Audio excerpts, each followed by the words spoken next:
मोतिहारी नगर भवन में 19 जनवरी को धूमधाम से मनाई जाएगी महाराणा प्रताप जयंती। खबर बिहार के मोतिहारी जिले की है, जहां महाराणा प्रताप की जयंती के अवसर पर मोतिहारी के नगर भवन में 19 जनवरी को भव्य कार्यक्रम आयोजित किया जाएगा। इसको लेकर एक तैयारी बैठक आयोजित की गई, जिसकी अध्यक्षता अमरेंद्र सिंह ने की। बैठक में कार्यक्रम की तैयारियों और योजनाओं की रूपरेखा पर विस्तृत चर्चा की गई। अमरेंद्र सिंह ने बताया कि कार्यक्रम की शुरुआत सुबह 10 से 11 बजे के बीच डाक बंगला स्थित महाराणा प्रताप की प्रतिमा पर माल्यार्पण से की जाएगी। इसके बाद गाजे बाजे के साथ भव्य शोभा यात्रा निकाली जाएगी, जिसमें सभी पैदल चलते हुए नगर भवन पहुंचेंगे।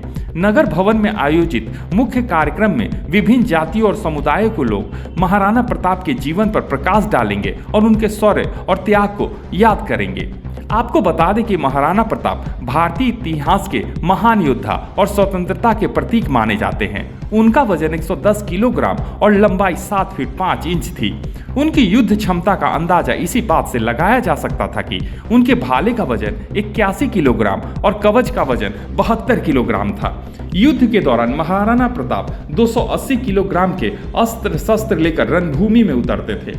महाराणा प्रताप का विवाह 1557 में 15 वर्षीय राजकुमारी अबजदे के साथ हुआ था। उनके जीवन में 11 पत्नियां, 17 पुत्र और 5 पुत्रियां थी। 1576 के हल्दी घाटी युद्ध में उन्होंने अपनी 20,000 सैनिकों की सेना के साथ मुगल सेनापति राजा मान सिंह के 80,000 सैनिकों का डटकर सामना किया।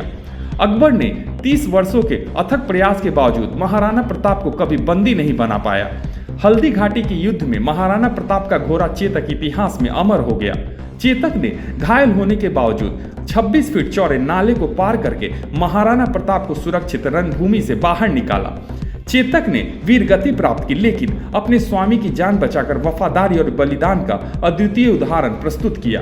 नगर भवन में आयोजित कार्यक्रम में महाराणा प्रताप के जीवन, उनके शौर्य और स्वतंत्रता के प्रति समर्पण पर प्रकाश डाला जाएगा। अमरेंद्र सिंह ने बताया कि इस कार्यक्रम का उद्देश्य युवाओं को महाराणा प्रताप के आदर्शों से प्रेरित करना है। महाराणा प्रताप की जयंती पर होने वाले इस आयोजन को लेकर पूरे क्षेत्र में उत्साह का माहौल है। आयोजन समिति ने सभी वर्गों के लोगों से कार्यक्रम में शामिल होकर इसे सफल बनाने की अपील की है। क्राइम खबर के लिए मोतिहारी से मोहम्मद इमरान की रिपोर्ट। सभी लोगों का, आप सभी प्रेस मीडिया के लोगों का स्वागत है। और हम लोग जो कार्यक्रम करने जा रहे हैं, यह कार्यक्रम जो है चंपारण के इतिहास में ऐतिहासिक है। अब महाराणा प्रताप जो है पूरे देश के हैं, सभी और जिस समाज के रहते हैं वही समाज के कौम के लोग आगे बढ़कर कार्यक्रम करते हैं। तो हम लोगों का निमंत्रण समाज के साथ साथ सभी लोगों का है। जो सभी लोग आएंगे उनका सबका अभिनंदन और स्वागत है।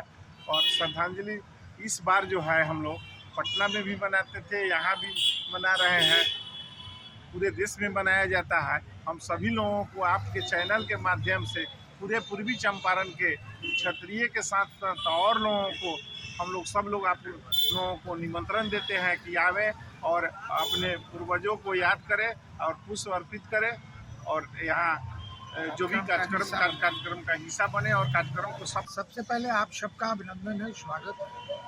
आप देख रहे हैं कि सभी लोग हम लोग एक साथ बैठे हुए हैं। कुछ युवा तुर्क साथी भी हैं, कुछ अभिभावकगण भी हैं। हमने देखा कि कुछ दिन पहले यहाँ मूर्ति की जो स्थिति थी वो जीर्ण शीर्ण स्थिति थी और कई महानुभाव आदरणीय माननीय लोग हैं यहाँ, लेकिन किसी कारण से ये मूर्ति स्थल जो है उपेक्षा का शिकार हो रहा था। तो हम सब लोगों ने मिलकर एक साझा प्रयास किया और चूँकि हम लोगों के समाज के ये वीर शिरोमणि, तो फिर हम लोगों के समाज के लोगों ने एक साझा प्रयास कर यहाँ का जीर्णोद्धार किया है और जीर्णोद्धार करने के बाद इनकी श्रद्धांजलि मनानी है। श्रद्धांजलि हम लोग 19 जनवरी को एक सामूहिक समाज के प्रयास से हम लोग मनाएंगे। 11 से 12 बजे मूर्ति स्थल के पास हम लोग यहाँ पुष्प अर्पण करेंगे और 12 बजे के बाद नगर भवन में कार्यक्रम होगा, जहाँ श्रद्धांजलि सभा होगी। और आप सबको भी मैं न्योता दे रहा हूँ कि यहाँ 11 से 12 बजे मूर्ति के पास और 12:30 बजे नगर भवन में श्रद्धांजलि सभा में आप सभी उपस्थित हों और इस पूर्ण रूप से श्रद्धांजलि सभा को सफल बनाएं। कार्यक्रम में क्या क्या होगा वहाँ टाउन हॉल में?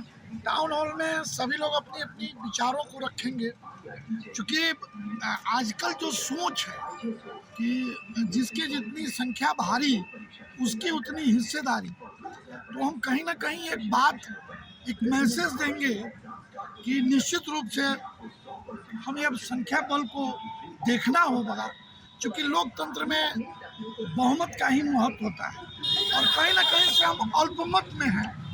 और भी समाज के कई वर्ग के लोग अल्पमत में हैं, जिन्होंने इस देश के लिए कुर्बानी दी, जिनकी वंशावली नहीं पढ़ पाई, जो लोग आगे नहीं पढ़ पाए, देश के आज़ादी के लिए अपने आप को सर्वस्व को न्यौछावर कर दिया, तो उनकी संख्या कैसे बढ़ती।